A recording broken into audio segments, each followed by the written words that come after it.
Bienvenue dans l'émission Saveurs divines. Cette bonne nouvelle du royaume sera prêchée dans le monde entier pour servir de témoignage à toutes les nations. Alors viendra la fin. Ce pain céleste vous est présenté par Immaculée Niraneza. Je vous salue très chers amis qui écoutent cette émission Saveurs divines. Bienvenue à vous tous, que ce soit les habitués ou ceux qui écoutent pour la première fois.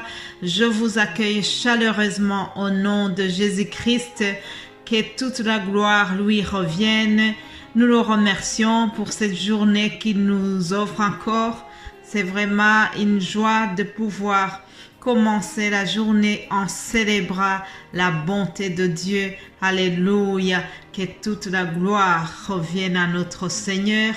Il est bon, il est tout puissant. Il nous donne encore la vie et nous voulons vraiment bien utiliser le temps qu'il nous a donné. J'espère que vous allez bien là où vous vous trouvez. Je bénis l'Éternel qui me donne encore l'occasion de continuer ce thème qui parle des bénédictions. Vous savez que dans les semaines passées, nous avons parlé des bénédictions spirituelles que nous trouvons en Jésus-Christ et nous continuons un thème qui est très proche de celui-là, mais cette fois-ci, nous sommes en train de voir les bénédictions qui sont liées au fait que nous respectons, nous craignons Dieu, nous aimons Dieu d'une manière spéciale. Et là, lorsque nous manifestons vraiment beaucoup de crainte de Dieu, lui aussi, il nous bénit d'une manière spéciale. Donc, il y a des bénédictions qui sont réservées aux personnes qui craignent Dieu. Alléluia. La Bible est remplie de beaucoup d'exemples. Nous avons le cas d'Abraham. Abraham a aimé Dieu. Il avait beaucoup la crainte de Dieu. Il a honoré l'alliance qu'il avait faite avec Dieu.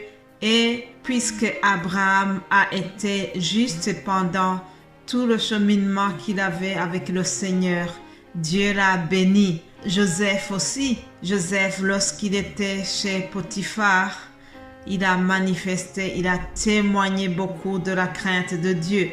Lorsque la femme de Potiphar a voulu coucher avec lui, Joseph a refusé par la crainte de Dieu.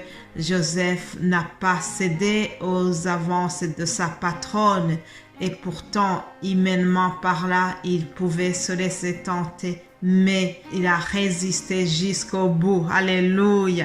La crainte de Dieu, c'est vraiment quelque chose de très très bien. C'est une qualité honorable.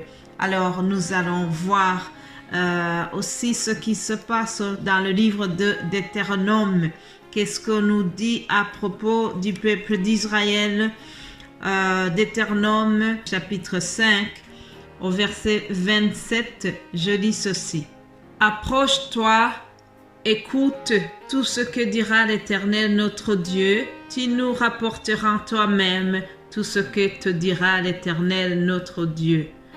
Nous l'écouterons et nous le ferons.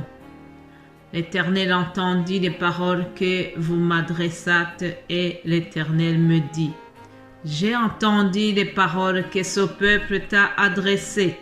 Tout ce qu'ils ont dit est bien.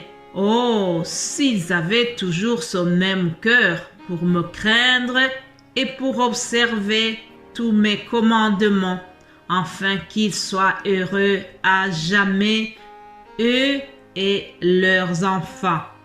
Alléluia. Ça, ce sont des paroles que l'Éternel a prononcées en parlant à Moïse. Moïse, c'était lui le porte-parole entre le peuple et Dieu.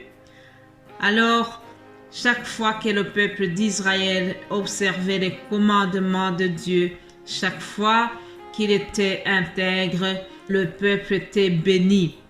Dieu les bénissait. Chaque fois qu'ils se sont bien comportés, ils avaient le bonheur. Par contre, chaque fois qu'ils avaient désobéi, ils avaient la punition.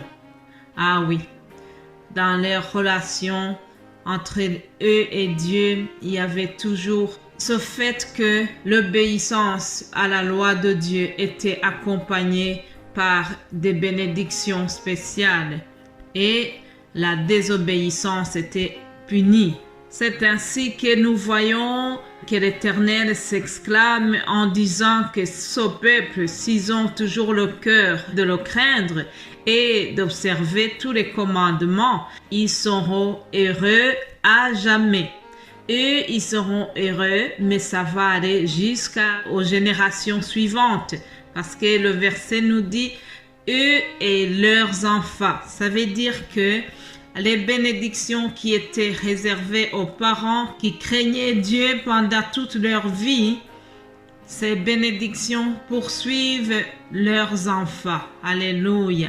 Pour bien résumer tout ce que je viens de dire ici, retenez que le bonheur, c'est une bénédiction qui accompagne ceux qui ont vécu dans la crainte de Dieu. Le bonheur va nous accompagner si nous craignons Dieu. Ceci a été valable pour Israël, c'est valable pour nous aujourd'hui aussi. Alléluia.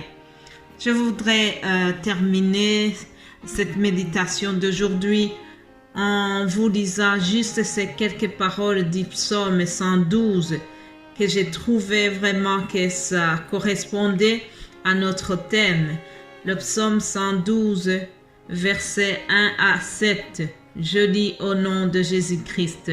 Louez l'Éternel. Heureux l'homme qui craint l'Éternel, qui trouve un grand plaisir à ses commandements. Sa postérité sera puissante sur la terre. La génération des hommes droits sera bénie. Il a dans sa maison bien-être et richesse, et sa justice subsiste à jamais. La lumière se lève dans les ténèbres pour les hommes droits, pour celui qui est miséricordieux, compatissant et juste. Heureux l'homme qui exerce la miséricorde et qui prête, qui règle ses actions d'après la justice, car il ne chancelle jamais, la mémoire du juste dure toujours. Il ne craint point les mauvaises nouvelles, son cœur est ferme, confiant en l'Éternel. Alléluia. Merci Seigneur. Ces paroles sont tellement faciles, je n'ai rien à expliquer dedans. On a commencé juste en disant que l'homme qui craint l'Éternel est heureux. Voilà, le thème du bonheur revient aussi. L'homme qui craint l'Éternel a dans sa maison le bien-être et la richesse. C'est ce que nous trouvons au verset 3. Alléluia. Le bien-être et la richesse. Qui ne pourrait pas aspirer au bien-être? Nous cherchons tous le bien-être par tous les moyens. Et la Bible vient de nous signaler que le bien-être est quelque chose qui est réservé à ceux qui ont manifesté la crainte de l'Éternel. Alléluia. Mes bien-aimés qui écoutent aujourd'hui, je vais terminer cette méditation et je vais la continuer demain en vous souhaitant tous toutes les bénédictions venant du Père Céleste.